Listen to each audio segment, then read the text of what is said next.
Apple company के founder Steve jobs, जो कि एक ब्रिलियंट लीडर रह चुके हैं। तो क्या ऐसा हो सकता है कि जो बातें स्टीव जॉब्स ने अपने जीवन के 50 सालों में सीखी हो, वो आप सिर्फ 15 मिनट में सीख पाओ? इसका जवाब है हाँ, ऐसा हो सकता है। स्टीव जॉब्स ने स्टैनफोर्ड यूनिवर्सिटी में एक स्पीच दी थी और उसमें उन्होंने अपने जीवन की सबसे बड़ी लर्निंग्स को 15 मिनट में बताया था, 3 कहानियों के माध्यम से। मैंने अपने एक सेमिनार में ऑडियंस से पूछा था कि आप में से कितने लोगों ने स्टीव जॉब्स की स्टैनफोर्ड कमेंसमेंट स्पीच सुनी है। तो उसमें से सिर्फ 1-2 लोगों के हाथ खड़े थे, बाकी किसी ने भी नहीं सुनी। और उसमें से कईयों ने सिर्फ इसलिए नहीं सुनी क्योंकि वो स्पीच इंग्लिश में है। और संदीप सर ने भी इस स्पीच को हाईली रिकमेंड किया है हर एक इंसान के लिए। तो आज शब्द सारे स्टीव जॉब्स के हैं। मैं तो बस उन्हें आवाज देकर हिंदी में और बहुत ही आसान भाषा का प्रयोग करके आप तक पहुंचा रहा हूं, ताकि कोई भी ऐसा ना हो जो विश्व की सबसे बेहतरीन स्पीच को सिर्फ लैंग्वेज बैरियर की वजह से ना सुन पाए। तो मन को सारी चिंताओं और बाहरी विचारों से मुक्त कर दें। आज आप वो सुनने वाले हैं जिसकी वजह से आपकी जिंदगी में एक विस्फोटक परिवर्तन आ सकता है। इस स्पीच को सुनने के बाद में आप आंदोलित हो उठेंगे। तो आइए बिना किसी देरी के हम शुरुआत करते हैं। धन्यवाद। आज विश्व के सबसे बेहतरीन विश्वविद्यालय में से एक के दीक्षांत समारोह में आप सभी के साथ होना मेरे लिए सम्मान की बात है। मैं आपको सच बताना चाहता हूं, मैं कभी किसी कॉलेज से पास नहीं हुआ और आज पहली बार मैं किसी कॉलेज ग्रेजुएशन समारोह के इतने नजदीक तक पहुंचा हूं। आज मैं आप सभी को अपने जीवन की 3 कहानियां सुनाऊंगा। ज्यादा नहीं, बस 3 कहानियां। पहली कहानी है डॉट्स कनेक्ट करने के विषय में। रीड कॉलेज में एडमिशन लेने के बाद मैंने 6 महीने के अंदर ही पढ़ाई छोड़ दी थी, लेकिन मैं उसके 18 महीने बाद तक वहां किसी तरह आता जाता रहता। तो सवाल यहां पर यह आता है कि फिर मैंने कॉलेज क्यों छोड़ा? इसकी शुरुआत मेरे जन्म से पहले की है। मुझे जन्म देने वाली माता एक यंग अविवाहित ग्रेजुएट स्टूडेंट थी और वह चाहती थी कि मुझे कोई गोद ले ले, लेकिन इसी के साथ वो ये भी चाहती थी कि जो भी मुझे गोद ले वो कॉलेज ग्रेजुएट जरूर रहे। और इस प्रकार पहले से ही सब कुछ सेट था। मैं एक वकील और उसकी पत्नी के द्वारा अडॉप्ट किए जाने वाला था, लेकिन जैसे ही मैं इस दुनिया में आया लास्ट मिनट पर उन्होंने अचानक अपना मन बदल लिया और उन्होंने कहा कि उन्हें तो एक लड़की चाहिए थी। इसीलिए आधी रात को मेरे माता पिता को कॉल किया गया, जो कि वेटिंग लिस्ट में थे, और उन्हें कॉल करके बताया गया कि हमारे पास में एक बेबी बॉय है, क्या आप उसे गोद लेना चाहेंगे? और उन्होंने तुरंत हाँ कर दी। लेकिन बाद में मेरी जन्म देने वाली माता को पता चला कि जिन्होंने मुझे गोद लिया है वो कॉलेज ग्रेजुएट नहीं है और पिता तो हाई स्कूल पास भी नहीं है, और इसीलिए उन्होंने अंतिम एडॉप्शन पेपर पर साइन करने से मना कर दिया। लेकिन फिर कुछ ही महीने बाद मेरे होने वाले माता पिता ने मेरी मां को वचन दिया कि हम इसे कॉलेज जरूर भेजेंगे, और इस वजह से उसकी माता मान गई और फिर मुझे अडॉप्ट कर लिया गया। और कुछ इस तरह मेरी जिंदगी की शुरुआत हुई और 17 वर्ष के बाद में मैं कॉलेज गया। लेकिन गलती से मैंने स्टैनफोर्ड जैसा ही एक महंगा कॉलेज चुन लिया। मेरे वर्किंग माता पिता की सारी पूंजी पढ़ाई में खर्च होने लगी और 6 महीने बाद मुझे इस पढ़ाई का कोई भी महत्व नहीं दिखाई दे रहा था। मुझे कोई आइडिया नहीं था कि मैं अपनी जिंदगी में क्या करना चाहता हूं। कोई आइडिया नहीं था कि किस तरीके से कॉलेज मेरी मदद करेगा अपनी जिंदगी में कुछ करने के लिए। और यहां पर मैं अपने माता पिता की जीवन भर की पूंजी पढ़ाई में खर्च करता जा रहा हूं, और इसीलिए मैंने कॉलेज ड्रॉप आउट करने का डिसीजन लिया और यही सोचा कि जो होगा अच्छा होगा। उस समय मुझे ये चीज बहुत ही डरावनी लगी, लेकिन जब बीते समय को आज मैं देखता हूं तो मुझे लगता है कि ये मेरी जिंदगी का सबसे बेस्ट डिसीजन था। वो कैसे, मैं आपको अभी बताता हूं। जैसे ही मैंने कॉलेज ड्रॉप आउट किया था तो मैंने उन क्लासेस को करना छोड़ दिया था जिसमें मेरा इंटरेस्ट नहीं था, और मैं केवल उन्हीं क्लासेस को करता था जिसमें मेरा इंटरेस्ट था। और ये सब कुछ करना कोई इतना आसान भी नहीं था, क्योंकि मेरे पास रहने के लिए कोई कमरा नहीं था। इसलिए दोस्तों के कमरों में मैं जमीन पर सोता था। मैं कोक की बोतलों को लौटाकर मिलने वाले पैसों से खाना खाता था।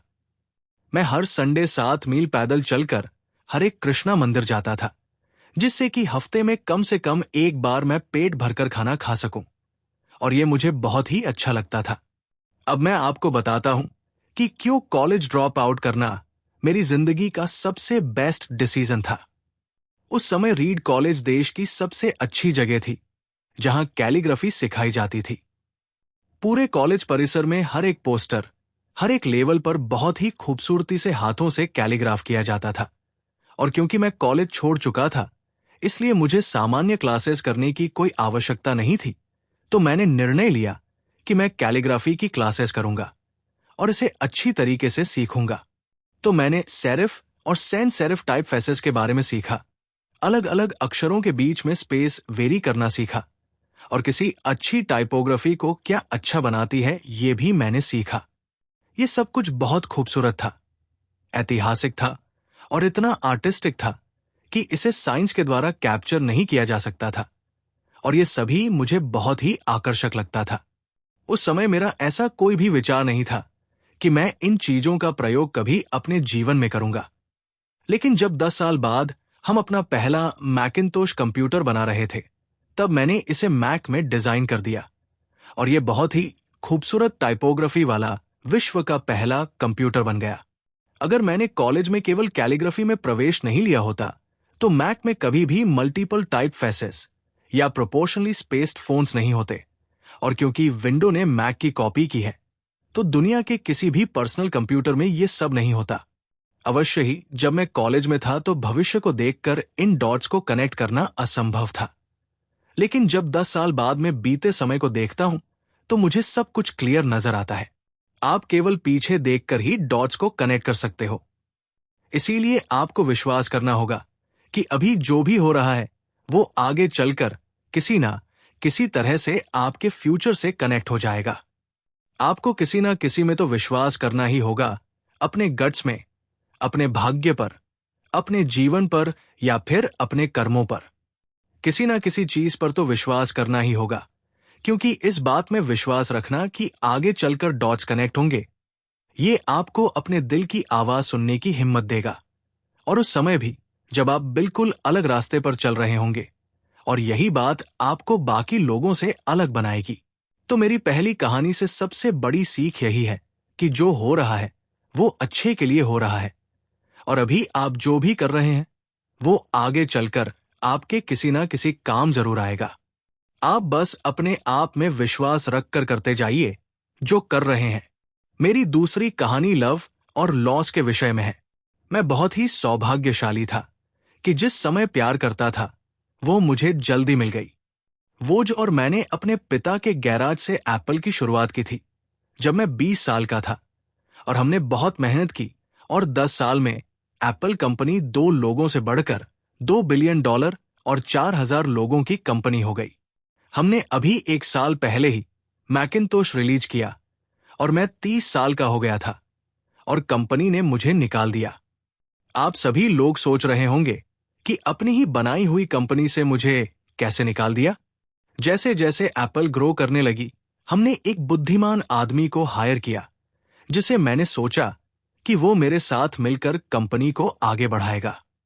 पहले 1 साल सब कुछ ठीक चल रहा था, लेकिन फिर उसके बाद कंपनी के फ्यूचर विजन को लेकर हम दोनों में विवाद होने लगे, और बात बोर्ड ऑफ डायरेक्टर तक पहुंच गई, और उन लोगों ने उसका साथ दिया, और इस तरीके से 30 वर्ष की आयु में मुझे अपनी ही कंपनी से निकाल दिया गया।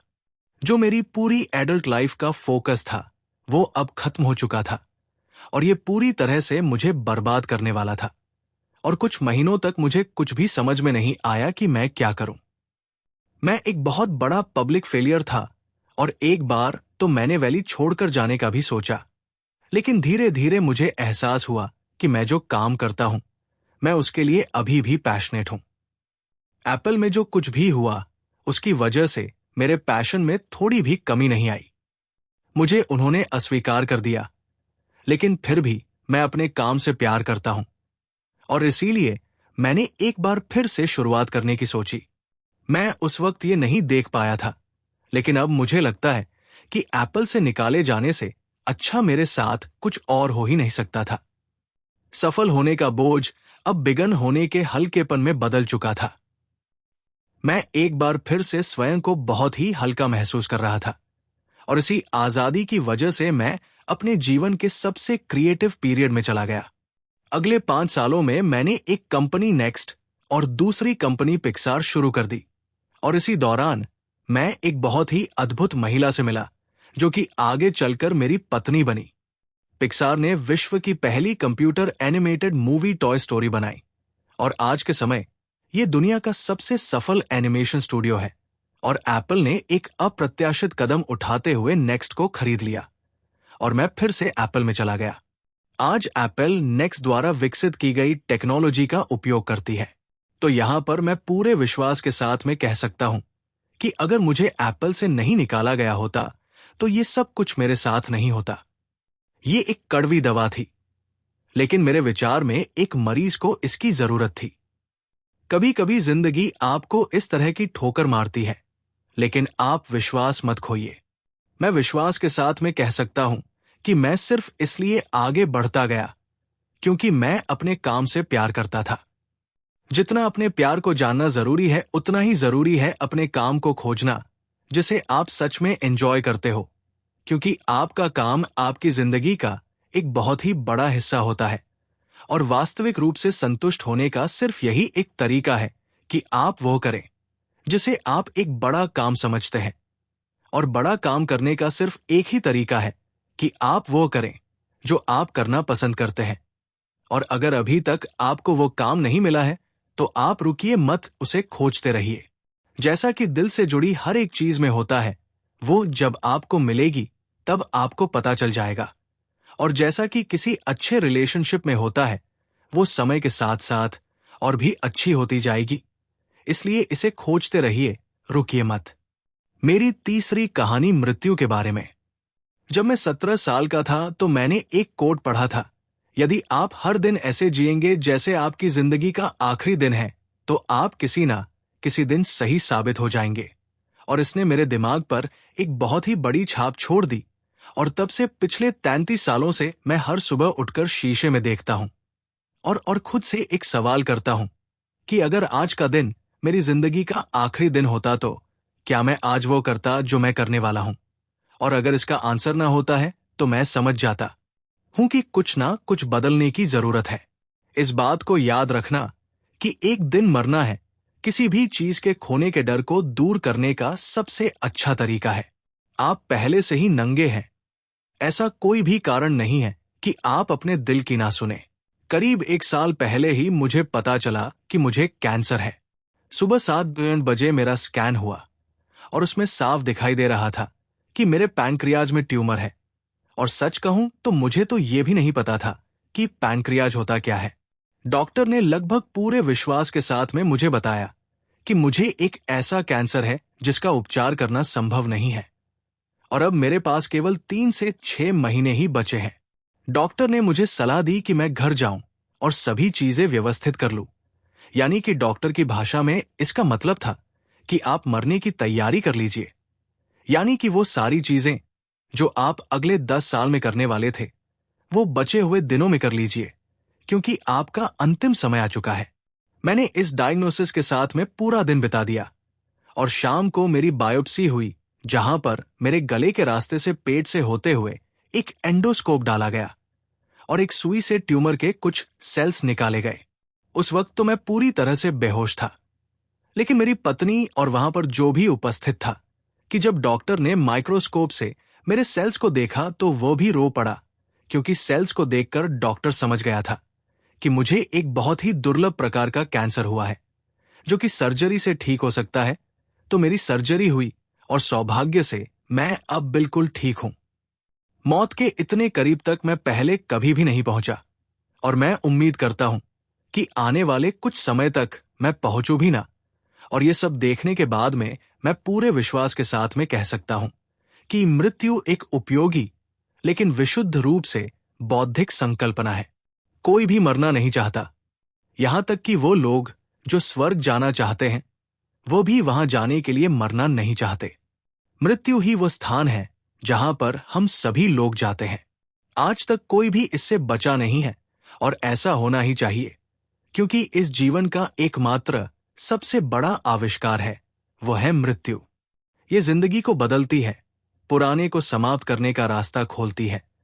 और इस समय पर आप सभी लोग नए हैं, और कुछ ही दिनों में आप सभी लोग पुराने हो जाओगे और रास्ते से साफ हो जाओगे।